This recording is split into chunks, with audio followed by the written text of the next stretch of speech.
There are 3 reasons why you probably clicked on this video. 1, you're a new viewer who wants to speedrun Minecraft Bedrock Edition in under 3 minutes. In which case, hi, my name is OFSR, and I'm here to help you. Another is because you want to hear about the new challenge I have planned, in which case, stay tuned. But the final reason is that you may or may not have gotten a notification saying OFSR has mentioned you in a video, in which case, I'm here to challenge you. Regardless of whether you've been mentioned or not, whether you've ever speedran before or not, or if you're just here for the new challenge I'm going to announce, this is how to break the 3-minute barrier on the Iceboat SsG seed for 1.19 SsG Bedrock, and later, the challenge you've all been waiting for. Before all that, let's talk about the basics and how to most effectively run Iceboat seed. Speedrunning Minecraft Bedrock Edition is very different than Java. The Bedrock Edition community is a lot more focused on SsG than Java, and that's because we have discovered some absolutely crazy seeds. Iceboat is one of them. Discovered by YouTuber Crack Magnet, it's a seed where you can get tools and beds and enter a pre-lit end portal a mere 300 blocks away from where you spawn. The world record is 228.3 by a very, very cringe runner who will remain unnamed, but it has the potential to be so much faster. So, how do we get runs so fast? The route we use is called foodless, and it's a little different depending on what device you speedrun on, but I'll explain more about that later.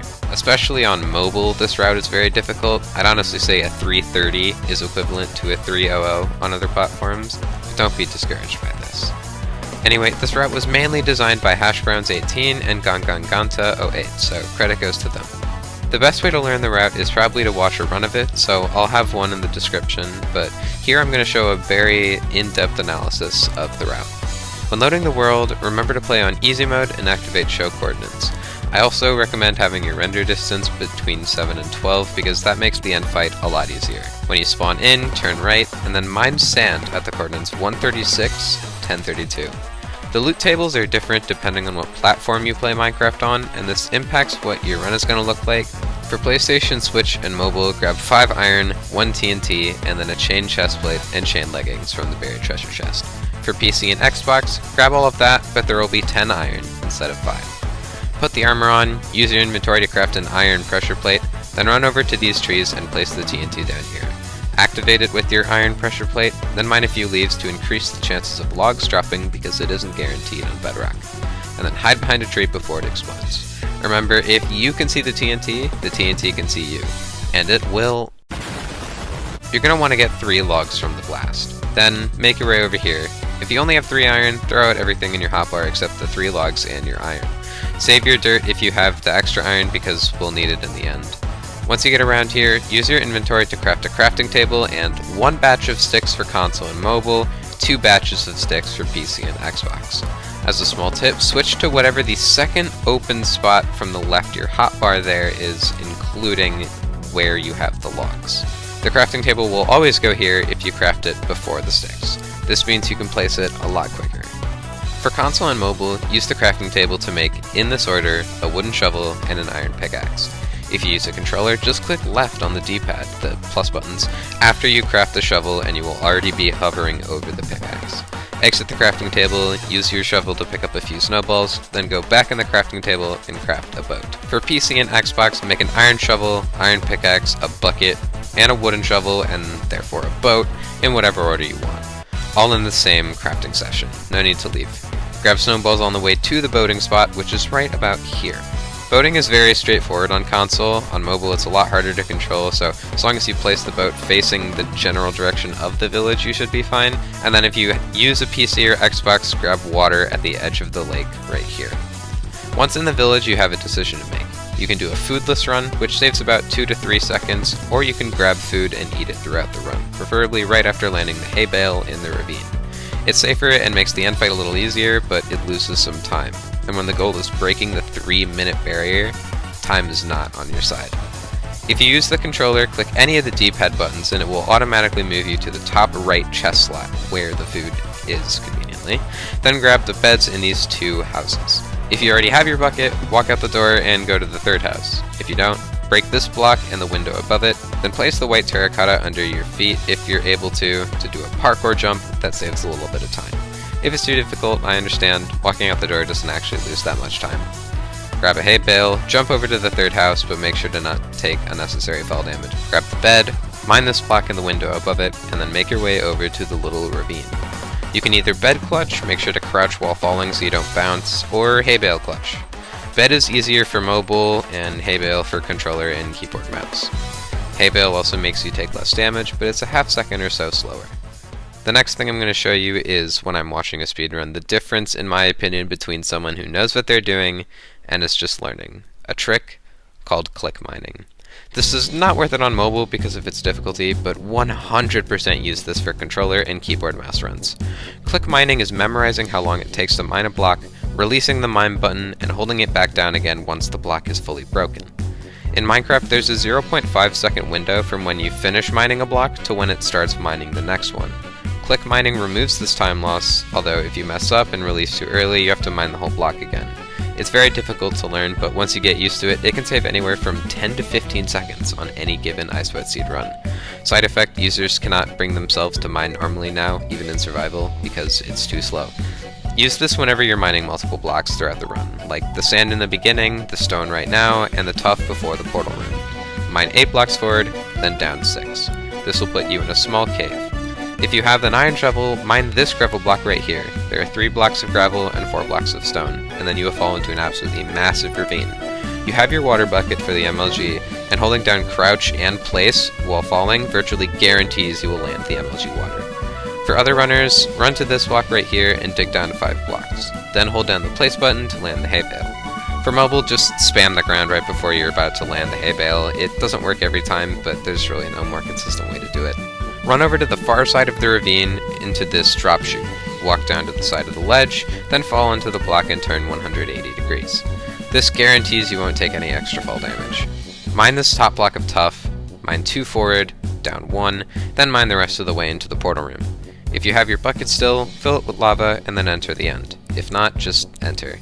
If you're on PC or console, go to the close middle of the end spawn platform, build up 5 blocks with tuff, and then do as follows to speed bridge.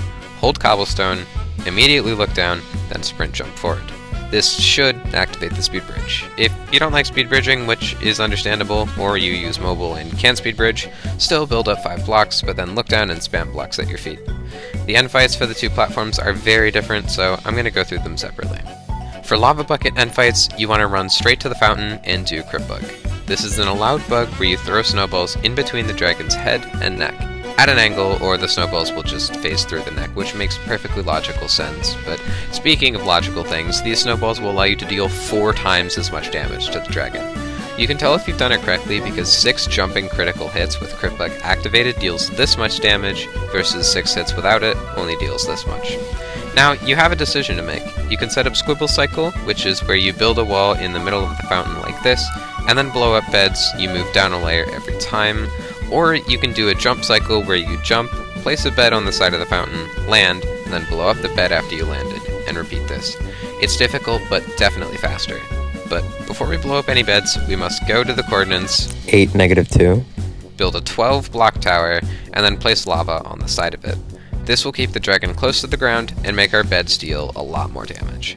Blow up the beds in either of these ways, both work. If you use mobile, you can switch to the third-person perspective and then also do a 1 cycle in that by placing beds on the side of the fountain while in a hole. For bucketless, it all depends on where the dragon is when you first see it. If it's already perched or is in the act of perching, we're going to do a Rubix Delt. This is where we stand far away from the dragon and then throw snowballs while it's unperching. Aim right above its head and throw the snowballs. This will pre-activate crit bug and makes Delt Cycle very easy. A Delt Cycle is getting to the fountain before the dragon and blowing up a bed right before it perches. This deals massive damage, so after hitting it 4 or 5 times, we can blow up just 2 beds like this and the dragon should die. However, a much less consistent but faster alternative is Jump RNG Cycle. Go to the fountain while the dragon is perched, do crit bug, hit it 6 times, then build an upside down L on the side of the fountain, and then put a bed on top of it. Go in a hole, blow up the first bed, then place and explode a lower one about a half second later. Then jump, place a bed on the side of the fountain, land, and then blow up that bed. It only works about 1 in 10 times though, so I'd recommend doing Rubix Delt unless you really want to save time. You can do the exact same thing in third-person mode on mobile, but without the L. It still has the 1 in 10 chance of working, but it's a lot easier and faster. The final scenario is if the dragon hasn't perched yet, which is the best case scenario because it means we can perform the very difficult but incredibly fast Delt Cycle. It's the same as Rubix Delt, but we throw our snowballs while it is perching. All these explanations of one cycles are really brief, and I have videos for all of them in the description.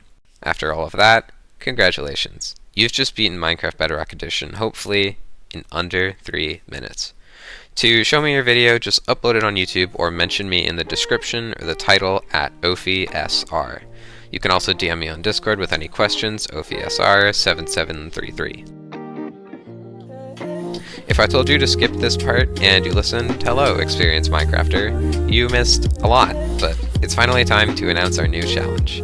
It will be another weekly seed tournament just like last time, where every week I'll send out a new seed, and the best times on that seed get the most points, but this time without eliminations. Anyone can enter the tournament, but there is a twist. The runners who improve their PP the most on Iceboat Seed, not just time-wise, but also how much I have been able to see improvement. Admittedly, this is a little subjective, but fear not, I only simp for Jeffer, and he doesn't speedrun anymore, so I won't be biased towards anyone. The runners who improve the most will receive a power-up. I'm still determining what exactly they will be, but they're fun little advantages you can give yourself for any given week. You can also buy them with your weekly points, or trade with others to get theirs. Some rough ideas I have are 1.5 times more points that week, skip a week and get free points anyway, or add time to an opponent's run. None of these are final, but it seems like a fun idea to spice up the weeklies. Some seeds will just be regular speedrun seeds, and some will have extra things like the return of fan favorites Rubix SsG and Pickaxe Sword choice. I don't have the seeds picked out yet though, which is why I've decided the weeklies won't start until early February. Until then, I have fun running Iceboat Seed, and good luck improving your personal bests.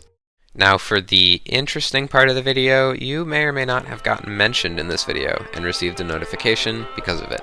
It's because I have specifically chosen you to a challenge. I believe each and every one of you has the potential to do amazing things, and you all specifically have insane amounts of potential. Potential to be top runners in 1.19 SSG. And to prove that I'm not just listing names off a list, leave a comment if you see this and I'll respond with a little bit about what I remember about you. Don't be offended if you haven't been mentioned. I encourage you to prove me wrong and make a name for yourself in this community.